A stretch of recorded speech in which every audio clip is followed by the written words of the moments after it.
grabbed a pick and shovel, headed for the hill. The editor of the local newspaper wrote in an editorial, "The stores are closed, and places of business vacated." As if a curse had arrested our onward course of enterprise. Everything is dull, monotonous, dead. That editor then locked his doors and headed for the gold fields himself. But the town didn't stay deserted for long. Young people from all over the world came here to San Francisco. In just 2 years, the population skyrocketed from 500 to 25,000. Look back at the city. Life in San Francisco was truly wild and woolly. At the heart of the madness was a stretch of waterfront called the Barbary Coast. These few blocks were long on action and short on law and order. In memoirs written years later, some people recalled it as a slice of heaven, while others remembered it as a corner of hell.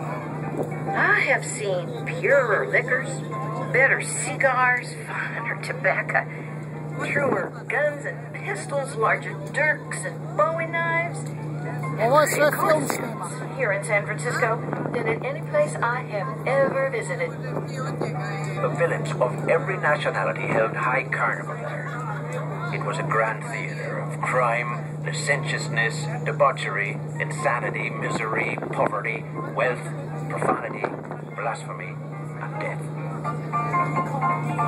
Thousands of fortune seekers came to San Francisco during the gold rush, and most people arrived by boat. Ships from all over the world tried to get into this harbor. One historian estimated that over 700 ships piled up along the coast during the first 6 years of the gold rush.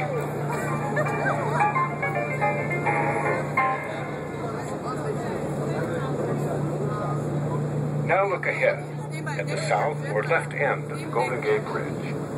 Situated underneath that arch, you'll see a building. It may look small beside the bridge, but in its day, it was an impressive symbol of strength. That's Old Port Point. As you get closer to it, you'll notice there are 3 levels of big black squares in its walls. Each one of those is a gun fort. And behind each one of those gun forts was a huge cast iron cannon, the biggest of which could fire a 128-pound cannonball about 2 miles. Even the roof of the fort was ringed with cannons. Fort Point was completed in 1861. It stood guard over the narrow mouth of the bay, protecting San Francisco's vital port and California's immense wealth of gold and silver against intruders.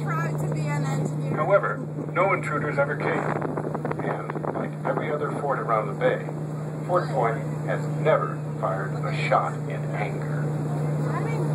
Today, park rangers in full Civil War uniform give tours of the fort daily. They'll even teach you how to load and fire a Civil War cannon.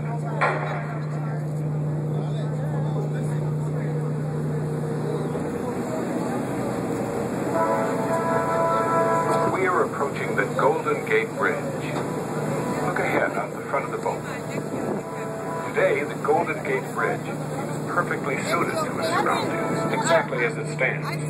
But try to imagine it not being there. When plans for the bridge were first proposed, many said it couldn't be built. Some even said it shouldn't be built. Early environmentalists didn't like the idea of a bridge they believed would ruin the natural beauty of the Golden Gate.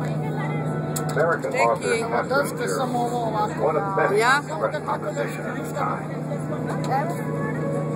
You have one of the most romantic approaches in all of odlično, deki, odlično, bravo. The War Department in Washington, D.C. objected by claiming that it would be a serious hazard to airplane navigation. Despite the protests, there were many people who wanted the bridge.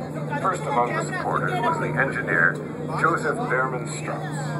He not only designed the bridge, he was obsessed with it. He wasn't the man to give in to an engineering challenge or political opposition. Encouraged by Strauss, the voters in the region approved the bridge. Construction began in 1933.